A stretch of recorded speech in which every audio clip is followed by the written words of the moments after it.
बिहार के नए डीजीपी विनय कुमार की शैक्षणिक और प्रशासनिक यात्रा। बिहार के नए डीजीपी विनय कुमार, जो आईआईटी खड़गपुर से इंजीनियरिंग ग्रेजुएट हैं, उन्होंने 1991 में भारतीय पुलिस सेवा ज्वाइन की। उन्होंने एसपी से लेकर एडीजी और विधि व्यवस्था जैसे प्रमुख पदों पर काम किया। 33 साल का अनुभव और प्रशासनिक कुशलता उन्हें बिहार पुलिस का नेतृत्व देने के लिए उपयुक्त बनाती है। बिहार के मोस्ट वांटेड अजय राय का खात्मा। पटना के जगनपुर में शुक्रवार रात एसटीएफ ने भूमि मुठभेड़ में बिहार के मोस्ट वांटेड अपराधी अजय राय उर्फ काका को मार गिराया। अजय ने नकली पहचान से बिजली मिस्त्री के रूप में छिपकर किराए पर कमरा लिया था। पुलिस ने घटना में घायल एसटीएफ अधिकारी को अस्पताल भेजा और इलाके में आतंक समाप्त होने की पुष्टि की। बिहार पुलिस भर्ती में 25,000 प्लस पदों पर सीधी बहाली का मौका। बिहार पुलिस में 25,000 से अधिक सिपाही पदों पर सीधी भर्ती होगी। 21,000 सिपाही भर्ती प्रक्रिया जारी है, जिसमें परीक्षा हो चुकी है। शारीरिक परीक्षा 2025 में होगी। 1,806 दरोगा पदों के लिए प्रस्ताव गृह विभाग को भेजा गया है। 153 डीएसपी पदों की सीधी भर्ती के लिए बीपीएससी को अधियाचना भेज दी गई है। यह भर्ती प्रक्रिया बेरोजगार युवाओं के लिए बड़ा मौका है। जेल से रिहा हुए अल्लू अर्जुन, कहा यह दुर्भाग्यपूर्ण घटना थी। अल्लू अर्जुन को पुष्पा 2 के प्रीमियर पर हुई भगदड़ से जुड़ी मौतों के मामले में 13 दिसंबर को गिरफ्तार किया गया था। 14 दिसंबर की सुबह रिहा होते ही उन्होंने कहा, फैंस और सपोर्टर्स को उनके प्यार के लिए धन्यवाद। यह दुर्भाग्यपूर्ण घटना थी और मैं परिवारों के प्रति संवेदना व्यक्त करता हूँ। उनकी रिहाई के बाद फैंस ने राहत की सांस ली। अल्लू ने साफ किया कि वह इस मामले में पूरी जिम्मेदारी और सहयोग देंगे। प्रशांत किशोर का तेजस्वी पर पलटवार, कहा जनसराज जनता की टीम है। प्रशांत किशोर ने तेजस्वी यादव के आरोपों का जवाब देते हुए कहा कि आरजेडी और बीजेपी दोनों ही जनसराज को बी टीम बताते हैं, जबकि यह केवल जनता की टीम है। बीजेपी पर निशाना साधते हुए उन्होंने कहा कि बिहार में पार्टी का कोई वजूद नहीं है और लालू, नीतीश, कांग्रेस और बीजेपी को बिहार की बदहाली के लिए जिम्मेदार ठहराया। उन्होंने बिहार के बदलाव की जरूरत पर जोर दिया।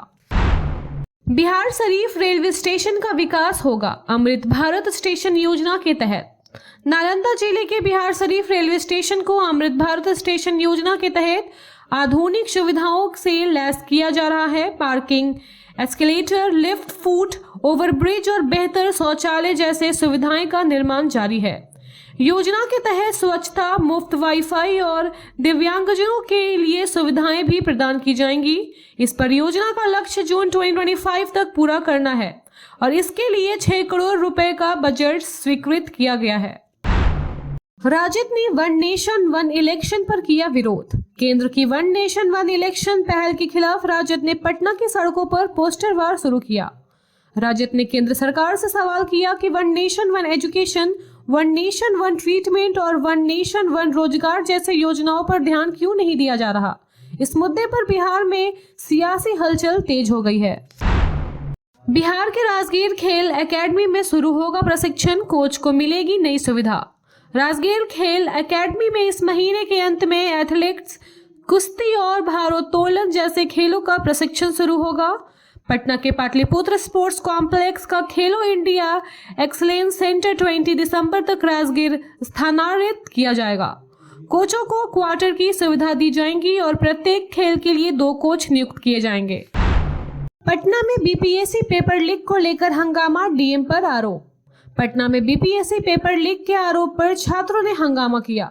इस दौरान पटना के डीएम डॉक्टर चंद्रशेखर सिंह ने एक छात्र को थप्पड़ मारा, जिसका वीडियो वायरल हो गया है। छात्र ने डीएम पर बिकने का आरोप लगाया। इसके बाद छात्रों ने एनएचआरसी से शिकायत दर्ज कराई और वकील ब्रिजेश सिंह ने छात्रों का पक्ष रखा। कैमूर में टैक्स चोरी के आरोप में छापेमारी, 29 लाख रुपए का माल जब्त। बिहार के कैमूर जिले में सेल टैक्स विभाग ने जर्दा कंपनी के गोदाम पर छापा मारा।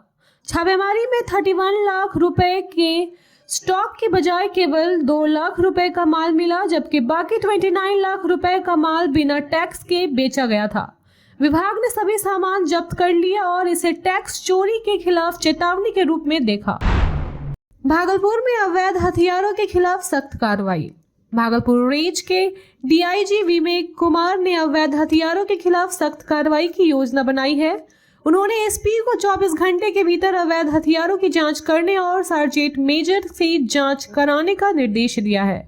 डीआईजी ने पुलिस को जमानत का अवसर न देने और स्पीडी ट्रायल सुनिश्चित करने को कहा है, ताकि आरोप पत्र के बाद ट्रायल शुरू हो सके। राजगीर अंतर्राष्ट्रीय क्रिकेट स्टेडियम निर्माण का जायजा लेने बीसीसीआई की टीम का दौरा। बिहार के क्रिकेट प्रेमियों के लिए खुशखबरी है। बीसीसीआई की टीम जल्द ही राजगीर में बन रहे अंतर्राष्ट्रीय क्रिकेट स्टेडियम का निरीक्षण करेगी। टीम क्यूरेटर से पिच निर्माण पर चर्चा करेगी और लाइव प्रसारण की व्यवस्था पर भी सहयोग प्रदान करेगी। भवन निर्माण के सचिव कुमार रवि ने गुणवत्ता मानकों पर जोर देते हुए इंजीनियरों को निर्देश दिए हैं कि किसी भी कीमत पर गुणवत्ता पर समझौता न हो। दरभंगा के लिए मिली एक और फ्लाइट। दिल्ली से अब होगी सीधी उड़ान। दरभंगा के हवाई यात्रियों के लिए खुशखबरी। जदयू के कार्यकारी राष्ट्रीय अध्यक्ष संजय झा ने दिल्ली और दरभंगा के बीच इंडिगो की दैनिक उड़ान का शुभारंभ किया। इस फैसले से दरभंगा एयरपोर्ट का विकास और यात्री सुविधा में वृद्धि होगी। इंडिगो के स्पेशल डायरेक्टर आरकेसी भी मौजूद थे। झारखंड में भीषण शीतलहर, 3 जिलों में आईएमडी का येलो अलर्ट। मौसम विभाग ने झारखंड में रामगढ़, बोकारो और धनबाद के कुछ हिस्सों में अगले 24 घंटे में शीतलहर का येलो अलर्ट जारी किया है। रांची समेत राज्य के अन्य हिस्सों में ठंड से राहत नहीं मिलेगी। शुक्रवार को राज्य के 8 जिलों का तापमान 8 डिग्री से नीचे रहा। सोमवार से तापमान में मामूली वृद्धि का अनुमान है। झारखंड सरकार का बड़ा फैसला। प्रदेश भर में खुलेगा 500 स्कूल। स्कूली शिक्षा मंत्री रामदास सोरेन ने घोषणा की कि झारखंड में अगले 5 साल में 500 सीएम स्कूल ऑफ एक्सीलेंस खोले जाएंगे। वर्तमान में 80 स्कूल हैं, जिन्हें अगले साल 160 तक बढ़ाया जाएगा। शिक्षक भर्ती के लिए कोर्ट के फैसले का इंतजार किया जा रहा है।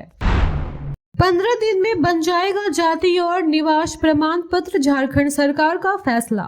झारखंड सरकार के कर्मियों विभाग ने जाति प्रमाण पत्र और स्थानीय निवासी प्रमाण पत्र की समय सीमा निर्धारित की है। जिला स्तर पर जाति प्रमाण पत्र 15 दिन और अनुमंडल स्तर पर 30 दिन में जारी होगा। स्थानीय प्रमाण पत्र भी 30 दिनों में जारी किए जाएंगे। विभाग ने शिकायतों के निपटारे के लिए अधिकारियों को निर्देश दिए हैं। एचसी से हेमंत सरकार को झटका। स्थानीय लोगों को नौकरी में 75% आरक्षण पर लगाई रोक। झारखंड हाई कोर्ट ने हेमंत सरकार को झटका देते हुए 75% स्थानीय लोगों के लिए प्राइवेट नौकरियों को आरक्षित करने वाले राज्य कानून के कार्यान्वयन को रोक लगा दी है। इस कानून के तहत 10 या उससे अधिक कर्मचारी वाले निजी अप्लायंस को 40,000 रुपए से कम वेतन वाली नौकरियों में 75% आरक्षण देना था। हेमंत सोरेन की मैया सम्मान योजना के तहत 2,500 रुपए की सम्मान राशि। हेमंत सोरेन सरकार की मुख्यमंत्री मैया सम्मान योजना के तहत बढ़ी हुई 2,500 रुपए की सम्मान राशि इसी माह लाभुकों के खाते में स्थानांतरित की जाएगी। योजना के तहत अब तक 4 किस्तों दी जा चुकी हैं और लगभग 55 लाख महिला को लाभ मिलेगा। क्रिसमस और नए साल के अवसर पर इस राशि का वितरण किया जाएगा। मैया सम्मान योजना के 2,500 रुपए की राशि लाभुकों के खाते में जल्द स्थानांतरित। झारखंड की मैया सम्मान योजना के तहत 2,500 रुपए की राशि इस महीने से लाभुकों के खाते में जमा की जाएंगी। मुख्यमंत्री हेमंत सोरेन जल्द ही अपनी विधानसभा बरहेट का दौरा करेंगे, जहां इस योजना के तहत राशि का वितरण किया जाएगा। योजना से लाखों लोगों को लाभ मिलने की संभावना है। झारखंड हाईकोर्ट का बड़ा आदेश। 31 साल बाद हत्या के दिन दोषी रिहा। झारखंड उच्च न्यायालय ने देवघर जिले के 200 रुपए के विवाद में हत्या के दोषी 3 व्यक्तियों को 31 साल बाद रिहा करने का आदेश दिया है। किशन पंडित, जमदार पंडित और लखी पंडित की अपील पर सुनवाई करते हुए अदालत ने उन्हें रिहा किया। इस दौरान एक अन्य दोषी लखन पंडित की मौत हो चुकी थी। Thank you so much for watching this video. Don't forget to like, comment, share, and subscribe.